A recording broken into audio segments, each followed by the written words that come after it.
2026-এর বিধানসভা নির্বাচনের কথা মাথায় রেখে বিশেষ কয়েকটি ঘোষণা কিন্তু করা হয়েছে।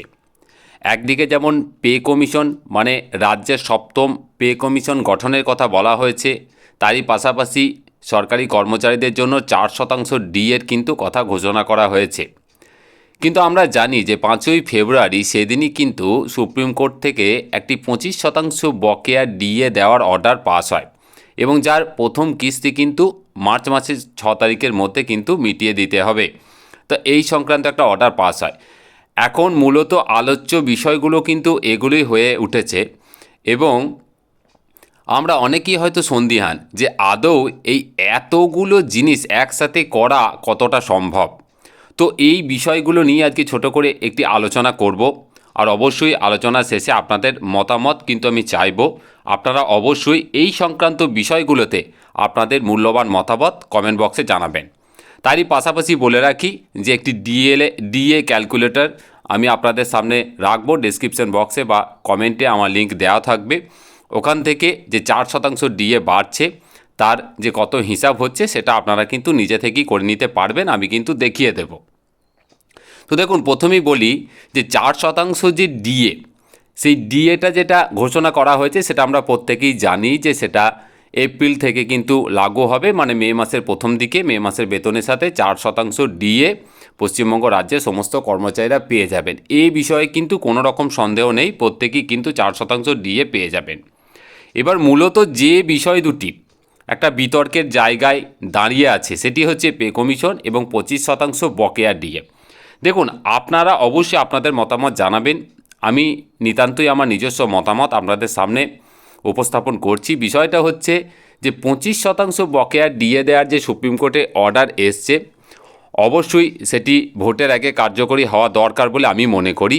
কারণ এটা একটা দীর্ঘ লড়াইয়ের ফলে কিন্তু এই জয়টা আজকে সরকারি কর্মচারীরা অর্জন করেছে এবং তার পেছনে বিভিন্ন সংগঠনেরও বিশেষ ভূমিকা আছে।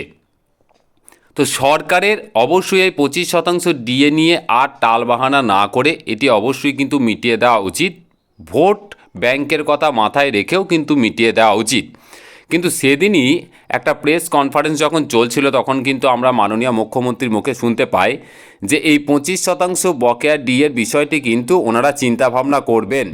তার মানে মোটামুটি একটু ধরে রাখতেই পারেন যে একটা আন্দাজ করা যাচ্ছে যে এই 25% যে বকেয়া ডিএ, এই বকেয়া ডিএ নিয়ে কিন্তু একটা রিভিউ পিটিশন কিন্তু দাখিল হতে পারে।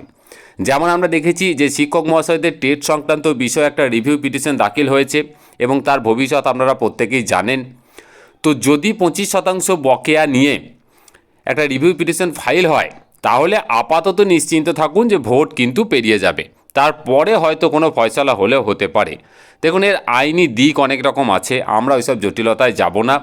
কিন্তু আমরা মনে করি একটা সাধারণ কর্মচারী, সাধারণ মানুষ হিসাবে যার যেটা ন্যায্য পাওনা অবশ্যই কিছুটা হলেও দিয়ে দেওয়া উচিত। তাতে লাভ বই লোকসান কিন্তু হবে না।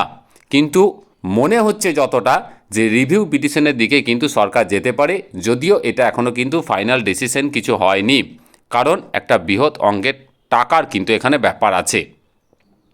দেখুন, তারই পাশাপাশি পে কমিশন ঘোষণা হয়েছে, আপনারা প্রত্যেকেই জানেন। অনেকেই হয়তো আলোচনা করছেন কবে নাগাদ পেতে পারি, কবে নাগাদ পেতে পারেন, এবং তারই পাশাপাশি আমার অমুক তারিখ রিটায়ারমেন্ট, অমুক তারিখ আমি কি পাবো কি পাবো না। দেখুন, পরিষ্কার আমি এর আগের ভিডিওতে আপনাদের সামনে তুলে ধরেছিলাম যে পঞ্চম এবং ষষ্ঠ যে পে কমিশন তার মোটামুটি হিসাবটা কীরকম দাঁড়িয়েছিল। একটা 3 বছর, একটা 4 বছরের বেশি সময় কিন্তু লেগেছিল কার্যকরী হতে। তো এখানে কিন্তু পে কমিশন মোটামুটি আপনি নিশ্চিন্ত থাকুন, এখানে 3 বছরের আগে কোনোভাবেই কিন্তু কার্যকরী হবে না। তবে হ্যাঁ, রাজনৈতিক সমীকরণ পাল্টালে কিন্তু কার্যকরী হতে পারে। দেখুন, আমি এখানে রাজনীতির কথা কেন বলছি, এটা কিন্তু একটা খুব সুন্দর একটা বেশ খুব ঠান্ডা মাথায় কিন্তু পে কমিশনটা ঘোষণা করা হয়েছে। খুব ভালো করে বিষয়টা কিন্তু বুঝতে হবে। দেখুন, পে কমিশন ঘোষণা করা হয়েছে সরকারি কর্মচারী থেকে শুরু করে পেনশনভোগী সবার মন জয় করার জন্য, এবং তারই পাশাপাশি এটা কিন্তু একটা বলা যায় টোপ দেওয়া হয়েছে। কারণ ভোটটা পেরিয়ে যাওয়ার পর আমরা প্রত্যেকেই জানি যে বিভিন্ন প্রকল্পের অবস্থান বিভিন্ন রাজ্যে এবং কেন্দ্রে কি হয়ে থাকে। সব জায়গায় কিন্তু একই অবস্থা হয়, এটা কিন্তু দীর্ঘদিন ধরেই চলে আসছে। কোনো একটা সরকারকে দোষ দিয়ে কিন্তু লাভ নেই। তো পে কমিশন যদি ভোটের পর বর্তমানে সরকার যে আছে তারা যদি থাকে, তাহলে কিন্তু পে কমিশন যতটা মনে হচ্ছে আগামী লোকসভা পর্যন্ত কিন্তু চালু হলেও হতে পারে। এটা কিন্তু কোনো রকম অফিসিয়াল খবর না, এটা একটা জাস্ট আলোচনা স্তরে বলছি। আর যদি কোনো কারণে গভর্নমেন্ট পরিবর্তন হয় বা নতুন সরকার আসে, সেক্ষেত্রে কিন্তু কিছুটা হলেও পরিবর্তন হতে পারে, সেটা পজিটিভ নেগেটিভ দুটোই হতে পারে। যদি পজিটিভ দিক থেকে দেখেন তাহলে সেটি হয়তো অনেক আগেই চালু হয়ে যাবে, কারণ সেক্ষেত্রে প্রতিশ্রুতি পূরণের একটা ব্যাপার থেকে যায়। তবে দেখতে হবে যে নির্বাচনী ইশতেহারে কী লেখা আছে। যদি সেটা লেখা থাকে যে পে কমিশন খুব তাড়াতাড়ি ঘোষণা কার্যকরী করা হবে, ঘোষিত পে কমিশন, তাহলে কিন্তু সেটা অবশ্যই চালু হবে, অন্ততপক্ষে প্রথমবার তো চালু হবেই।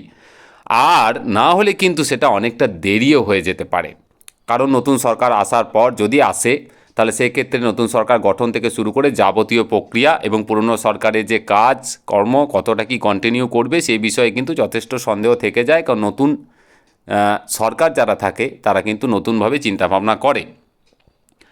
তো আপাতত ধরে রাখতে পারেন লোকসভা ভোটের আগে কিন্তু পে কমিশন পাওয়ার সম্ভাবনা খুব ক্ষীণ। যদি নতুন সরকার আসে এবং তাদের ইশতেহারে যদি এরকম কিছু লেখা থাকে তাহলে কিন্তু একটা পাওয়ার সম্ভাবনা আছে। এটা কিন্তু সম্পূর্ণভাবে সরকারি কর্মচারীদের স্বার্থে আমি কথাটা বলছি, কোনো রাজনৈতিক বক্তব্য কিন্তু নয়। কারণ পে কমিশন কবে পেতে পারেন সেটা একমাত্র কিন্তু যারা সরকার আছে তারাই বলতে পারবেন। তো এই মোটামুটি গেল বিষয়টা, আপনাদের সামনে মোটামুটি আমি তুলে ধরলাম। মে মাস থেকে 4% ডিএ অবশ্যই পাবেন এবং সেই ডিএর জন্য যে ক্যালকুলেটর আমি আপনাদের সামনে অবশ্যই দেখিয়ে দেবো, ডেসক্রিপশন বক্সে লিঙ্ক দেওয়া থাকবে, সেই লিঙ্ক থেকে অবশ্যই ডাউনলোড করে নেবেন। আর তারই পাশাপাশি কমেন্ট বক্সেও দিয়ে দেবো। আর আপনাদের এই সংক্রান্ত বিষয়গুলিতে মূল্যবান মতামত রাখবেন, গঠনমূলক মতামত রাখবেন, শালীনতা বজায় রেখে অবশ্যই মতামত রাখবেন। তো ডিএ ক্যালকুলেটরের বিষয়টা আমি একটু ছোটো করে দেখিয়ে দিই। দেখুন এখানে ডিএ ক্যালকুলেটরের বিষয়টা এখানে করা আছে ডিএ বৃদ্ধি ক্যালকুলেটর হিসাবে 18 থেকে 22% যেটা বাড়ছে। দেখুন এখানে আপনি ওপরে যদি আপনার বেসিক পেটা যদি লেখেন, যেমন আমি একটা এক্সাম্পল জাস্ট ফর এক্সাম্পল 30,000 লিখে দিয়েছি। এখানে 18% ডিএর হিসাবে দেখুন ডিএ অ্যামাউন্ট 18% হিসাবে 30,000-এর 5,400 হয়েছে। মোট বেতন হয়েছে যেখানে 30,000-এর সঙ্গে 5,400 যোগ করে 35,400, যেটা রানিং মানে এখন বর্তমান 18% ডিএ যেটা চলছে। এরপরে 4% যেটা বাড়বে সেটা হয়ে যাবে 22% এবং 30,000-এর সঙ্গে 22% হয়ে যাচ্ছে 6,600। তখন কিন্তু বর্ধিত বেতন মে মাস থেকে 36,600 হবে। সুতরাং ডিএ পার্থক্য 1200, মোট বেতনের পার্থক্য হচ্ছে 1200। এখানে মোট বেতনের সাথে কিন্তু বাকি যে অ্যালাউন্সেস যেগুলো আছে মেডিকেল থেকে শুরু করে যাবতীয় সেগুলো কিন্তু যোগ করা নেই, সেগুলো একটু যোগ করে নেবেন। এটাকে আপনি নিজেই করতে পারবেন। এখানে জাস্ট আপনি শুধুমাত্র বেসিকটাকে এডিট অপশানে গিয়ে ট্যাপ করে শুধু বেসিকটাকে চেঞ্জ করে দেবেন, আপনার নিজের বেসিক লিখবেন, দেখবেন বাকিটা অটোমেটিক্যালি হয়ে যাবে। বর্তমান 18% হিসাবও পেয়ে যাবেন, 22% হিসাবও কিন্তু পেয়ে যাবেন। আমি ডেসক্রিপশন বক্সে লিঙ্ক দিয়ে দেবো। তা এই ছিল মোটামুটি আজকের আপডেট। যদি ভালো লাগে আবারও বলছি ভিডিওটাকে বেশি করে শেয়ার করবেন, চ্যানেলটাকে সাবস্ক্রাইব করবেন। খুব ভালো থাকবেন, ধন্যবাদ।